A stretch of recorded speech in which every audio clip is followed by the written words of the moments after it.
Let's be real, you did not see this one coming. Poor puns aside, yes, it is Tosen time. Tosen o'clock, baby. Am I recording the mic? Yes. Okay. Panicked for a second. But we got time to check the recordings and everything during this intro. Which, you know, they're cool. But it takes a while to get going. Here we go.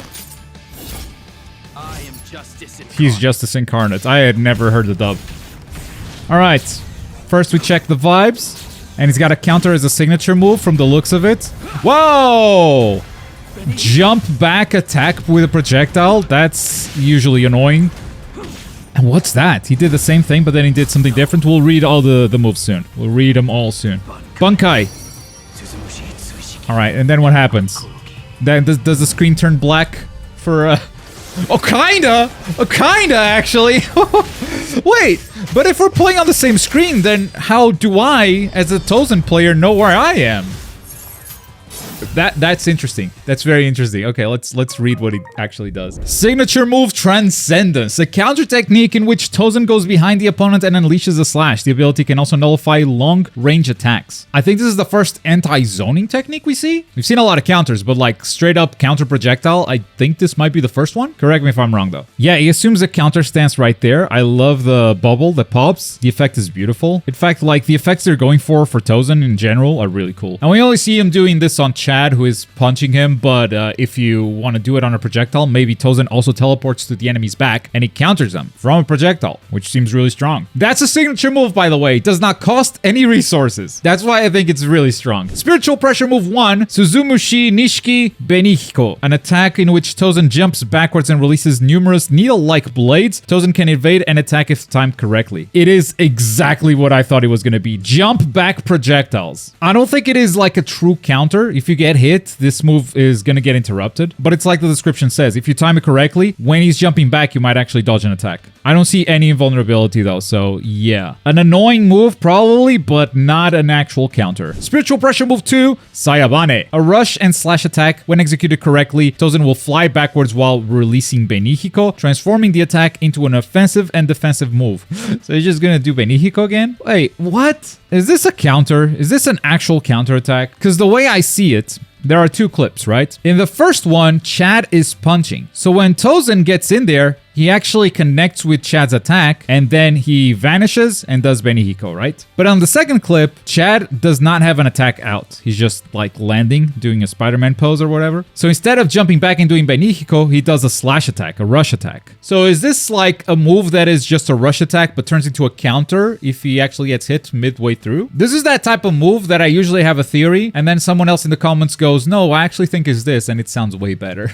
Now, for his Bankai, this is actually insane. By releasing the Bankai, Tosen's opponent's screen becomes dark outside a certain area, giving Tosen a massive advantage. The opponent's vision will widen as time passes, but it is possible to take it away again by using Kikon move. Interesting. So it says specifically that the opponent's viewpoint is this, not Tosen's viewpoint. So this is what will happen if you use this move like online or something. But if this game has local versus, which I hope it has, like 1v1, right? Is the game on Steam? Can we confirm this? It specifically says shared/split screen PvP. Oh, they might do split screen. Well, if they do split screen, then I guess you can have the opponent's point of view like this. Though I do think this game would work perfectly without having a split screen, just like both players playing the same perspective, like a Naruto Storm or a Demon Slayer. But then Tosen's move kind of doesn't work, because Tosen also is moving in the dark, right? This is interesting. Like, this character might be stronger if you play him online. Because if you play him offline, let's say there are offline tournaments for this, he might actually be a lot weaker because turns out the opponent can just see him, or you cannot see your own character, in which case you both suffer. That's interesting, but once again, it's the type of unique stuff that I really like to see in Bleach Rebirth of Souls. They're going crazy with each character's gimmicks. They're making him feel really, really unique, and the more they do this, the more I love this game. Character summary: characterized by hit and run action that throws off the enemy, as well as a Bankai that takes away the opponent's vision. He looks so cool.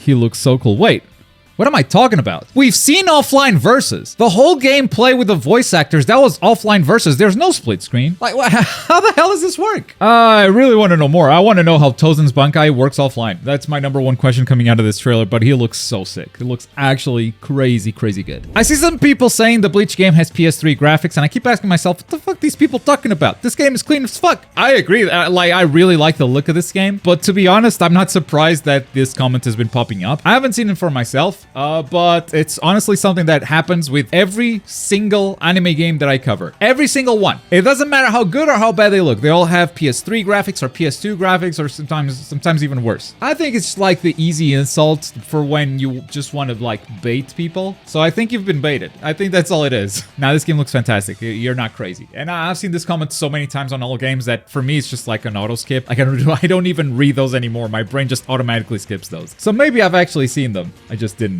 register. I want to see Shinji. I really want to know how they're gonna tackle his whole reverse the opponent's sense of direction. Okay, so before this trailer, I would tell you the easy answer is just reverse the opponent's controls, right? If they point down, they walk forward. If they walk forward, they walk backwards, and like you switch their buttons for like something random, so they can't actually practice against it. So let's say their dodge button becomes their attack button. That's the really simple way of doing this, and I think some other games have done this in the past. But now that we had the Tosen trailer, I'm not sure anymore. They might just like flip the whole perspective on the opponent's side. And then offline, I don't know how that's gonna work, but maybe online, that's it. They just reverse the entire thing. So yeah, thank you for that question. Now I am also curious. He looks awesome. This is talking about full Hollow Ichigo. This is the last video. I think he might actually be my main, and honestly, I think we will have another Ichigo at this point, Dangai. In fact, if this game ended up covering the Fullbringer arc and 1000-Year Blood War, we would end up having 2 more Ichigos, lol, a total of 5 or 6. Okay, but we're not getting those. Just so we're clear. This game covers Hueco Mundo. We may get Dangai Ichigo, but then he defeats Aizen and it's over. The rest is DLC or a sequel or whatever. Now, will we have another Ichigo? Will we have Dangai? Maybe, maybe not. In my prediction, I said no. Unless the roster is gigantic, right? But I'm saying right now, because it's coming out early 2025, I think the roster is going to be around 35 characters, and my 35 character prediction did not have a third Ichigo. It's still very possible that he's just like reserved for story mode. It's like a boss character that you can play during story, but his moveset is too powerful to play in versus, I don't know, something like that. Or maybe it's just a finishing move. It's just like a final Kikon move. Maybe also exclusive to story, maybe not. But yeah, I think a lot of people are putting him as confirmed. That one, I'm not sure. The second Ichigo, I was on board for, but the third one, But hey, if we get more characters, I'm always happy to be wrong. The official website confirms that Ichigo can only go into full hollow form when he dies with full fighting spirit. I'm assuming full fighting spirit is when you reach the spirit drive state. Lore accurate, I guess. So very good point. If you guys go to the Japanese website, you can actually read all of the abilities from all the characters announced so far. It does take a while for them to update the website, which is why I'm not already breaking down Tosen's extra abilities that they didn't describe. But after a couple of days, you can safely go to the Japanese website and just use Google Translate to find out what his other abilities are. And that includes the Reawakenings. The Reawakenings actually have descriptions here. And he's talking about the full hollow Ichigo. His Reawakening actually only triggers when he dies. So yes, I believe you are correct in assuming that this only triggers if he has Spirit Drive, which is the bar that fills up after your evolution bar, which means Ichigo needs to trigger the evolution, so he needs to put on the Hollow Mask, and then he needs to charge the full bar again to go into Spirit Drive. Only if he has Spirit Drive when he dies does he trigger this, otherwise he just loses the fight, I guess. But yeah, I guess the full Hollow form is not something that you trigger at will, it's something that happens automatically once you lose your last Kikon. Kikon? No, Konpaku. Damn it. Once you lose your last soul, that's when you go full hollow if you have Spirit Drive. I think I got it all.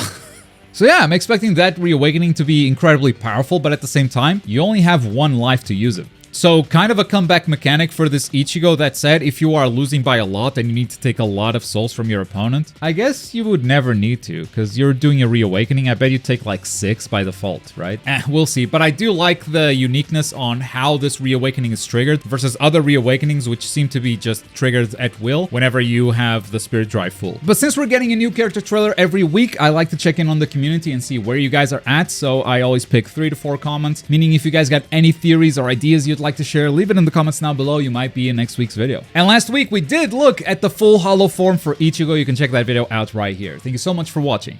Bye.